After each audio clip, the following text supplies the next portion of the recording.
it going? To be hanging out, taking over Sefka's Instagram page. Hello, hi. We're a few minutes early. I'm waiting for my amazing friend Scott to join, and we're gonna chat. And oh, hi. Hang on, Scott. Let me bring you on. We're a few minutes early. I told my Facebook fans that if they came over and early and checked it out, I would geek out about something on my tool bench. So Scott, are you ready to see what I'm going to geek out about? I am ready. Can you hear me, Right. Kayleen? So I can hear you great. I can see you great. You look awesome. It's like we're in the same spot. So I got a lot of cool tools on the bench behind me. It's actually my grandfather's bench. So there's some old stuff, but one of my favorite tools is this. It's a card scraper. And I don't know if many folks are familiar with this tool, but for woodworkers, it's a really handy device to like shave down things gently. So yeah, that's my my geek nerd out to kill time. That is so cool. Thanks. It's I wasn't familiar with them because sometimes when you do glue ups a lot, you have a little bit of a glue ridge. And so this is just such a handy thing. And it is like a branded piece, but if you got a piece of metal, I think you did the same thing. So remind me when the program starts to tell you about my grandfather and how he pulled me into the construction industry. I want to save that story for when we start. Let's go ahead and get started. Yeah. It's 10 o'clock. Well, okay, it's 9:59 my time, but here. I will actually, before we get started into that story, Scott, I want to introduce us because this is awesome. First of all, we've known each other for quite a few years, supporting students in the construction industry, but it's nice being able to take advantage of this medium because a lot of my fans, I'm not quite sure if they're totally familiar on Sefka and what's happening down there. So I would love to, would you mind taking a moment before you share the story? Well, actually, it might involve it, but I'd love if you introduced yourself first, Scott, and kind of give folks an overview of you, and then let's talk about Sefka. That sounds great. Yeah, so my name is Scott Sheelar. I've been in the construction industry practically all my life. And I'll go ahead and share the story to explain how I've been in the industry all my life. When I was about 8 years old, my grandfather was a home builder in North Florida. And in North Florida in the 1970s, they would build homes out of concrete block. I don't know if they still do it that way, but the homes were built out of concrete block, one block at a time. And he actually built the home that I grew up in. And so it's in my blood. But what's so cool about the story is I remember he would be building these houses, next to our house. He was developing a little community. And when the block would come in, we would go over there and we would build little forts with the block, right? My friends and I would get together and we would build these cool forts and battle our sisters and that kind of thing. But I think that's where my love of construction first started, was watching him build homes and then kind of, mimicking him by building our little forts out of these concrete block. Now, when he had to actually build the home, our fort went away, right? He had to come reclaim the block that we stole to build our little forts. But I was thinking about that story. And then the other funny thing is one of my most vivid memories was dropping one of those concrete block on my toe, on my big toe. And so safety first, I learned That's why it's important to wear steel-toed shoes or something with hard toes, so when you drop that heavy item on your foot, right? you're protected. At the minimum, you know how gravity works a whole lot better. Like, you don't even talk about Newton and an apple. You got you and a cinder block. Like, absolutely. So sorry to interrupt, Scott, but I just a side tangent. I love the fact that part of your story talks about how you grew up almost playing construction. It was mimicking what your grandfather was doing, but the fact you were able to play and see how stuff went together, how formative that was. It's very important. Absolutely. And so that's where it started for me. And I didn't actually become a builder at that time. I do wonder, I wish I maybe had become a carpenter or become a Kayleen McCabe and, learn more about tools and everything. But I did end up going to college and getting a degree in political science, which was the, Cool. common path that people did in the 80s when I was growing up. And then I actually went on to run a nonprofit organization that promotes careers in the construction industry. And so that's what I'm doing today. I started that 22 years ago with this organization that we call CEFCA, the Construction Education Foundation of Georgia. And I love what I do because I get to talk with other young people and counselors and parents and, leaders all over our industry about what a great career opportunity we have in the construction industry and in the skilled trades. And so that's why I'm so excited to spend some time with you today to talk about that. Yeah, it's, SEFCA, part of the name is construction industry in Georgia, but what you folks are doing, it's really broader than that. It's nationwide. I think you're seeing the bigger picture as far as what needs to happen and sort of the momentum, the spirit change on what it means to work in this industry. And what you're doing in Georgia is incredible. And I really hope other states, tune in next week too. We'll be doing this, but sharing some of that stuff. But this week, because SEFCA is gigantic, you guys are up to a ton of different things. There's a lot of different avenues that you're doing and kind of addressing this situation through. And this week, I'd really like to talk about what is SEFCA doing and how are they involved in getting folks employed, getting jobs? Like what's, I guess, first of all, since this is our first time doing this, Scott, you got to give me the broad overview. Take the time because it's all of it is amazing. Yeah, so we're a nonprofit organization, and we have two primary programs. One is called the Construction Ready program, and that is geared more to adults who maybe want to change careers and consider construction as an option for them. And it's basically a crash course, a 4-week course in the basics of the construction industry. And so if you're here in Georgia, if you're here in Metro Atlanta, you can actually enroll in that Construction Ready program. And within 4 weeks, we will have you working with a major commercial contractor in the Atlanta area. And so we're very well known for that program. But what we're most excited about right now is our K-12 pipeline program. And that's where we're getting young people ages, 5th grade up to high school excited about the skilled trades. And so we work closely with different partners here in Georgia, like the Georgia Department of Education. We work with Skills USA Georgia, the Associated General Contractors, all these key partners. What do you have there? It's Skills USA. Look at that.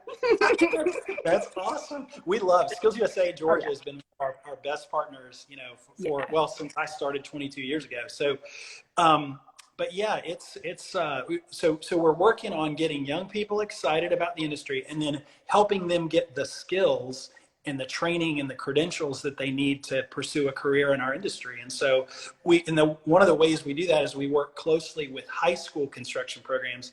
Kayleen, you know this, but we have 150 high school construction programs here in the state of Georgia, 150. And so, you hear this narrative that they're shutting down all these construction programs across the country, and that may be true in some states. You know better than I do. But here in Georgia, it's the opposite. We have 150 programs, and we're talking weekly with different school systems about how to open up a new, not only high school program, but we've pushed down into the middle schools and the elementary schools as well, because we've figured out we got to catch them. We got to catch these young people when they're 7 or 8 years old and start letting them build things at a really young age so that they get hooked like we did when we were really young, Kayleen. Yeah, with that opportunity, I see it as you should play with blocks forever. I mean, I am such a creator, and I wish that more folks had that opportunity. But let's talk about, by introducing the industry into schools that early, how could it positively affect the perception of what it's like to work in this industry? Well, I think that so we work with a program called Toolbox here in Atlanta, and what they do is they work with 5th graders to build tiny houses. It's basically an after-school club where the kids get together for 1 hour after school, and they get together. And I think what they figure out is it's a fun way to learn boring stuff, right? I mean, if you think about it, they're in there, learning math and learning, how to read and how to. Pythagorean theorem isn't boring, Scott.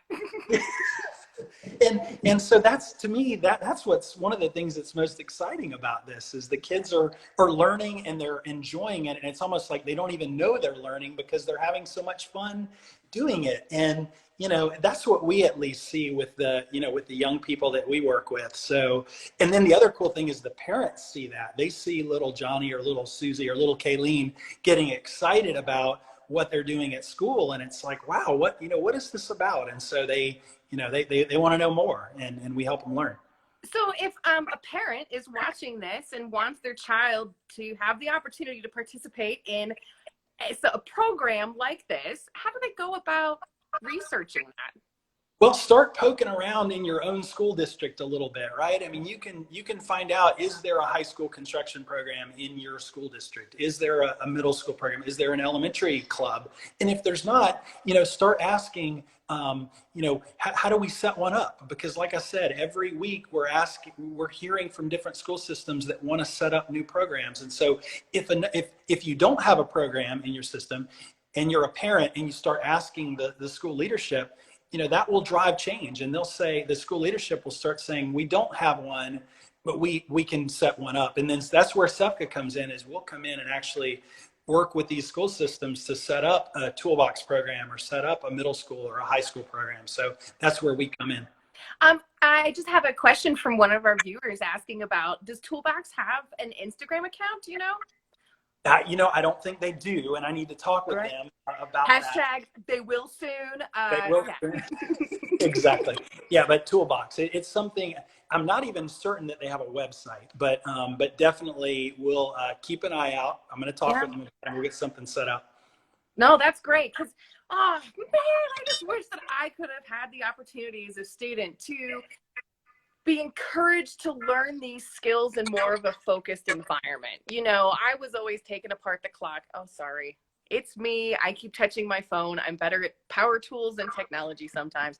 But it's the opportunity to play in a structured environment where you could really learn these skills. And I wish that I had had that, because if I had only known that it would really provide for a career at the end. And, I love the opportunity I've had the last few years to interview students who've gone through the SEPCA program and follow them now. And in a minute, we're going to get to talk to Evan again, which I'm so excited about. I have to contain myself because Evan also has a Jeep and I have a Jeep. And I promise that I won't take my phone until we're way done, and then him and I can geek about Jeeps. Anyway, but it's just cool seeing the success stories come out of this, talking about getting an education for 4 weeks and then the possibility of employment out there. It almost sounds like it's not real. Right. Oh, sure, Scott, the check is in the mail. Yeah. Well, the thing about huge success.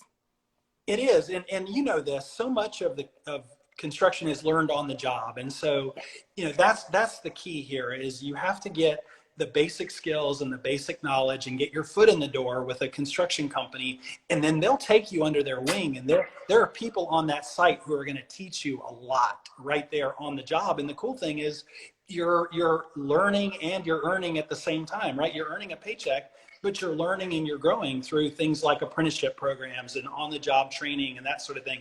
And so I'm so excited that you're going to get to talk to Evan again. I'll never forget the day that we rolled up on his site in Athens and we saw this shiny black Jeep there. And we're like, wow, we were all, oohing and ahhing over this cool vehicle. Right. And then out walks Evan, and his supervisor says, that's Evan's, kind of drooling over it.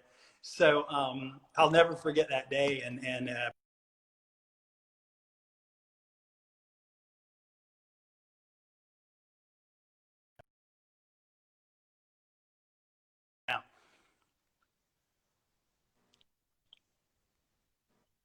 uh-oh, there. Now you're good.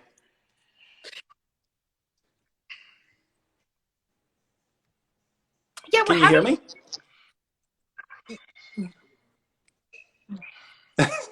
Can you hear me? Yeah, now? We're having a little bit of a technical issue. Scott, can you hear? I can hear you. Can you hear me all right again?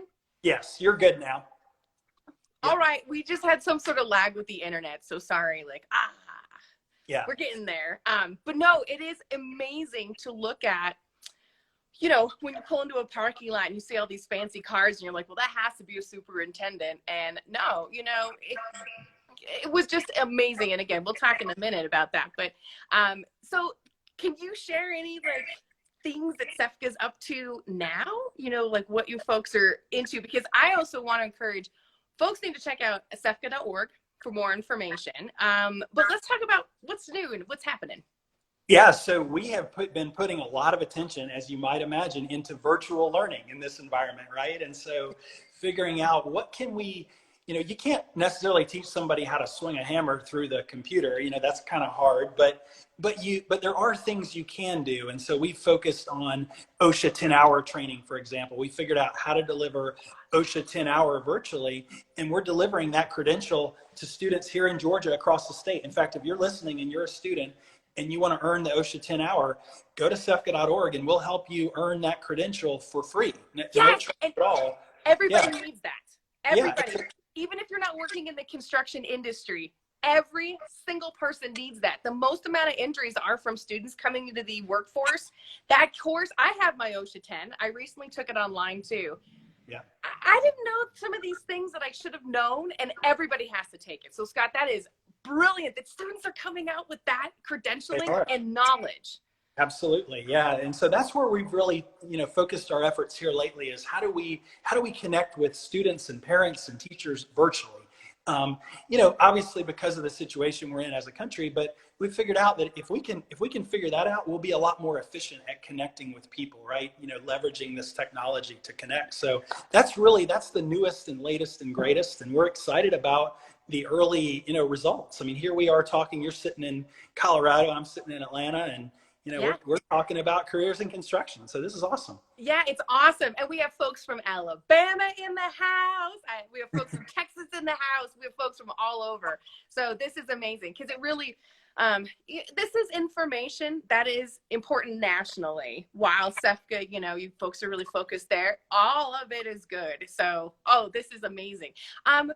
I know we're kind of this went by so fast, and this is amazing because I'll be chatting with you again next week. This is not just a one-time thing because obviously SEFCA is so dynamic. It's not just like 15 minutes isn't enough at all. Yeah. But do you want to share anything else? I mean, I'm excited. I'm excited to keep talking with you in the weeks ahead. I was looking at our agenda. We're talking about how to pursue a career in the skilled trades today. Next week, we're going to be talking about trade school and, you know, how it can help our students. We're going to be talking about training and networking. I was just looking over the schedule, and then truths and misconceptions about careers in the skilled trades. We're going to close it out in the last week. So yeah, looking forward to being with you again. I am going to stay on the feed so that if anyone has any questions, I'll chime in, you know, via text. But I'm also looking forward to hearing from Evan because we haven't. When were we with him last? Was it? I think it was January of this year, right? Yes. So about six months ago. Yes. And my understanding is his world has changed a good bit for the better. So I can't wait to hear what he has to say and see how much he's grown. You know, he's only, I think he's 20 years old now. He's still very young, but every time we see him, he's more mature and, you know, he's more learned about the industry. And so I'm looking forward to seeing him today. It's awesome. Talk about what a great way to leverage technology. You know, this event has it's been challenging, but it's really providing for a lot of creative solutions on how to chat about this stuff. So, Scott, I can't thank you enough for hopping on and chatting and then sticking around because, we're going to definitely encourage some folks. So, sweet. Scott, we'll see you in the future time. So, thank you, Kayleen. All right. Bye, Scott. Good to see you. Bye. So for all of our viewers who are still tuning in, please feel free. If you have any questions that Scott could answer, he is tuning on, and I can see your comments. So yeah, high five, everybody. So yeah, please ask away and I'll make sure that Scott gets those answers to you. So next up in this awesome adventure is my friend, Evan. I was able to meet Evan last January, actually. And this was a video that we were putting together for SEFCA for an event that quite didn't happen yet, which is a bummer. But I'm going to bring Evan up and we're going to talk about what is happening with him. Let me see. I got to find you, Evan. I know you're on here. We'll find you in a second. In the meantime, just a quick little update. My name is Kayleen McCabe. We just kind of rolled into this so fast. I was so excited as far as having the opportunity to hop on here. But I'm a contractor in Denver. I've had the opportunity to have some television shows, and now I'm geeking out. And here's Evan! Yeah! What is happening? Not much, just living the dream, working every day. Hey, that is the dream. No joke. So I have like a zillion questions, but this is great. Yeah, It's yeah. nice seeing you. First of Good to all, see you too. where are you? I'm currently in New Jersey. Hang on, New Jersey. What? Yep. I recently got promoted and was moved up here as a good opportunity for me to advance my career, so I was happy to take it. Evan, congratulations. That is beyond fantastic. What exciting news. That is Yeah, New absolutely. Jersey. Greener, right? It's pretty up there. Yeah, it's nice. Not too far from the beach, so it's been cool.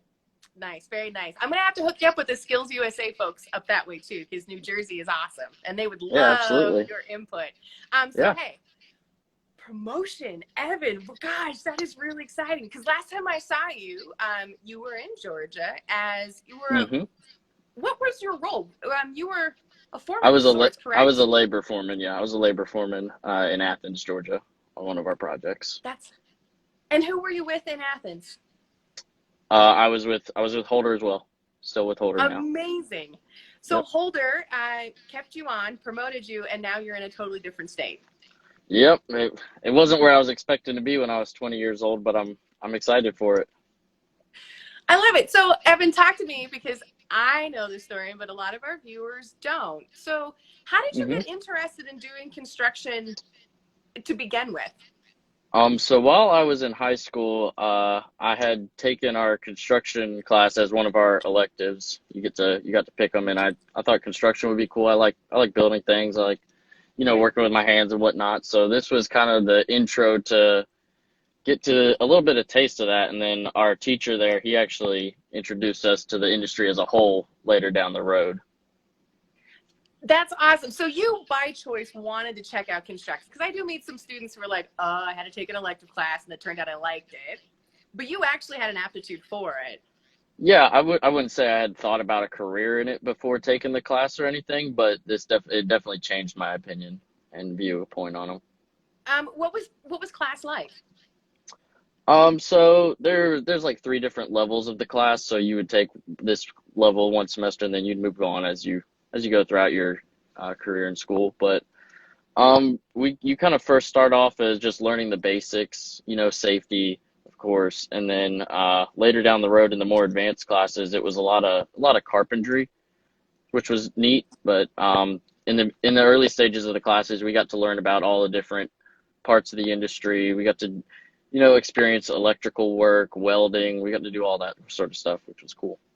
That is incredible. It's like you get to see, kind of taste like, oh, this is what I could do. Now, I also know your teacher too, but can you talk about who really influenced you into this industry? Yeah, or is this absolutely. A great mentor?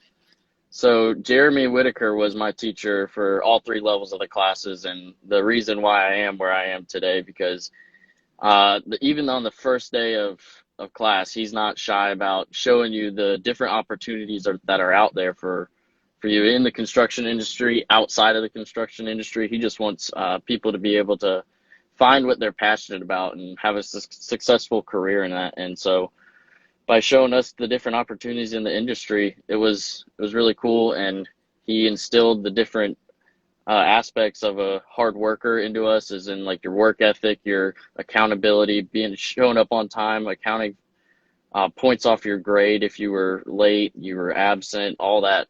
So it was nice. That's awesome to have that kind of accountability, because that's the real world. Like, yeah, absolutely. You don't get promoted and go to another state if you show up late all the time, right?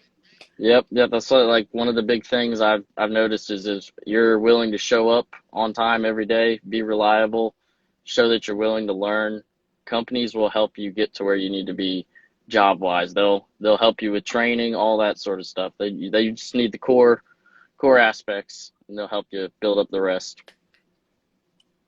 legit, it is amazing on, you know, folks are concerned about getting into this industry because they don't have the right skills, but it is a work ethic, showing up on Hmm. time, showing up on time multiple days in a row. Yeah. That doesn't seem that hard. So did you have a lot of friends then follow you with the same path? No, not really. We had quite a bit of students during my years in high school that from our class that follow the same industry, but not near enough that the construction industry needs. Huh. Oh, it's gosh. Hey, so did Mr. Whitaker also help you with your internship? Yes, absolutely. Mr. Whitaker, he would bring in different members of the industry from different companies uh, about every other week on a Friday to come talk to us about different opportunities and what kind of they got to offer basically to us, whether it's through an apprenticeship, through just coming straight out and working, starting from the bottom up. And one of those companies was Holder Construction. And John Lewis, one of the senior general superintendents, actually came out and kind of showed us like what he does at day to day, showed us a video of like them blowing up a building for demo and whatnot, just kind of getting everyone interested. But then in the end, he offered two internships over the summer, and this was from my junior to my senior year. And I had been interested in like in Holder, and to be able to get an opportunity to do something for the summer, see what it was like, not committing to anything, but just to be able to get my foot in the door and get a little taste. I definitely was not shy about taking that opportunity. That is, was it a paid internship? Yes, it was paid. I was working every day, just like I was full time. I was working 40 hours a week out on a job site. I'm so jealous, man. You but like it is impressive that you're 20, have a Jeep that is so far tricked out than mine. By the way, we'll probably go in the backyard so I can show you mine. But that like how many students as juniors in high school have the opportunity to make money all summer? That's not common in other industries. No, it's the construction industry is an interesting one. I mean, there were certain rules because of how old I was. I wasn't 18 yet, so I couldn't be out there like, swinging a hammer, operating power tools. But I got to help out with some of the office stuff and get to really just see what the industry was like day to day and kind of job Yes. shadow and learn. Well, it's, I think, really important that you had the opportunity to see and digest that while swinging a hammer is an important skill, if you come into the industry swinging a hammer, it's not the only thing you're going to do for the rest of your life. You know, there's the industry is so dynamic and there's so many different career paths that it's difficult to sort of, just be like, nah, you can do a bunch of it. Well, hey, so what would a lot of students are still thinking that college is their next step. Oh, sorry, Evan, we got a lag.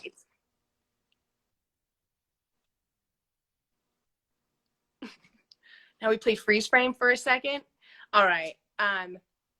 While I got some loading issues and some lag time, and hopefully we'll come back in a second. Maybe we're just getting so popular that we're crashing the internet right now. Are you still there, Evan? Or are you totally frozen? Well, I think I can hear you. All right. So in the meantime, I am getting worried that we're kind of getting a glitch all the way around, but Evan has some great insight. And once he comes back, we're going to talk about, we're really in the mindset still that the 4-year university or college pathway is sort of the only or the best option for students. And then if you're a parent, that you aren't necessarily setting your student up for success if you encourage them to go down another pathway. And so, hang on, Evan, just because we are glitchy, I'm just going to let you go for a second. Maybe we'll try it. Evan's amazing. We'll try to get him back up because his insight is so cool. And really letting folks know that, look, this is a perfect example of a success story. Success comes from multiple pathways, and it's not necessarily, excuse me, through that 4-year university degree, which brings me into next week's topic where we talk about trade schools. And so if you're a student interested in an opportunity in construction, or even if you're not a student, the construction industry is so desperate for people that are you breathing? We'll hire you. But then also, do you have work ethic? And, are you also, still showing up on time? Are you not looking at your phone? There's a lot of skills involved in it, but the career opportunities are off the charts. And I cannot wait to share it, because something that I was actually very embarrassed to share for a very long time, and this is even when I had a successful television show while we were going, is I don't have any college credits. I did go to college for a semester up at CSU, which gave me the opportunity to be the secretary and treasurer of the Mystery Science Theater 3000 Club of Colorado. But I didn't get much work done and don't have any credits. And for a long time, I was very embarrassed about that, thinking that I was a failure because I didn't have any college credit. And it turns out that success does come from so many different avenues. And the biggest one is hard work.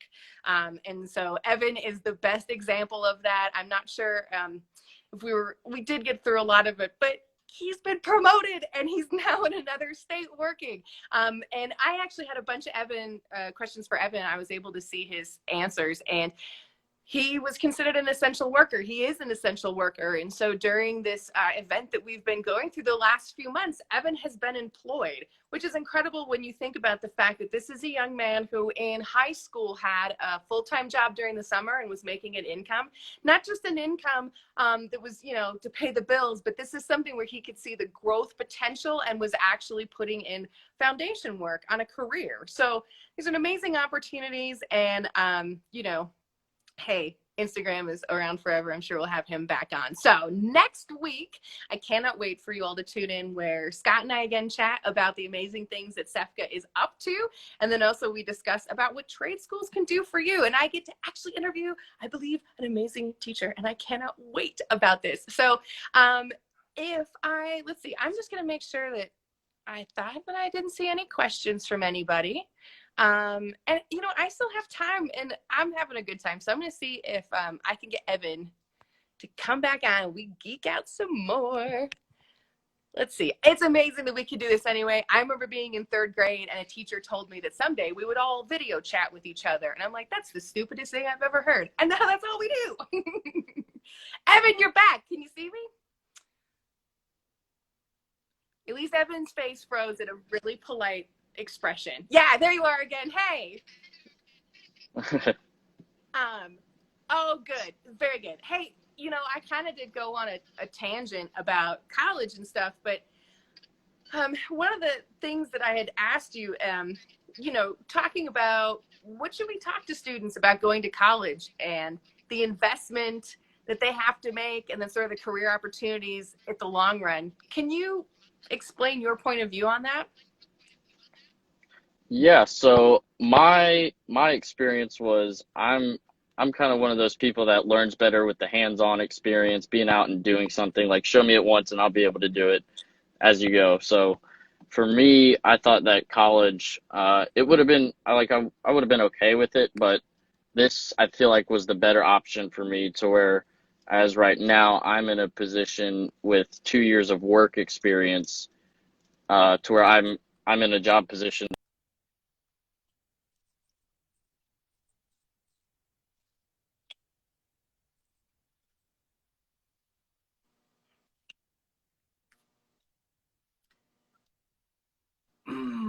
Yes. The fact that you are in that position.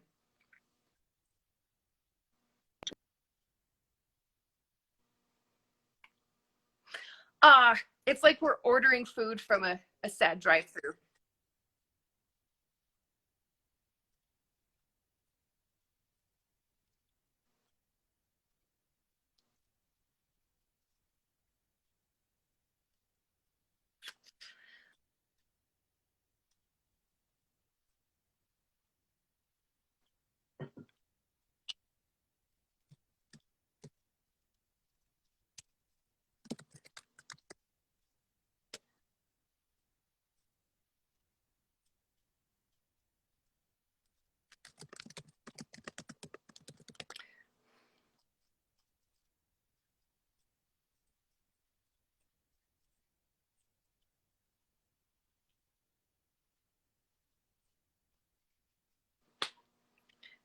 Folks, I apologize that we are experiencing some technical difficulties. I didn't want to interrupt Evan's answer in case he was coming through clearly on your. He is coming in and out, but I do know his answers, and so I am going to take a moment and I am going to let you know his answers. It's fantastic. The fact that Evan took the time and did this path. Sorry, I'm clicking on a computer and trying to pull up his answers. He basically is in a position now that a college graduate would come out of. He's so far ahead by years. And it's something that it took him a lot of hard work. Getting a promotion to this level doesn't come easy, nor does any sort of success anywhere. And so Evan really did look at it as an opportunity of success. One of his answers was, in many industries, you need to attend a 4-year degree to be successful. And the construction and trade industry is not one of those. If it's all about how hard you work and you're willing to learn. And in his experience, it showed that work ethic, willingness to learn early on, it allowed him to be more responsible. So Evan is another amazing, great example. And that, folks, this has been so much fun. I can't wait to see you all again next week. If you have more questions or would like more information, please go to CEFGA, CEFGA.org. And then /K12-pipeline, and that will give you information about the topic that we spoke of today. But on that website, there is a ton of information, a plethora of stuff. And while SEPCA, Georgia, hey, if you're tuning in from another state, they still have valuable information. And this is going to be applicable because the next few weeks have information that is universal. So have a fabulous week. Thank you, Scott. Thank you, Evan. I hope everyone enjoys Tuesday. And yeah, go outside, get some sunshine, or don't, or nap, whatever. Have a good afternoon. Bye, bugs.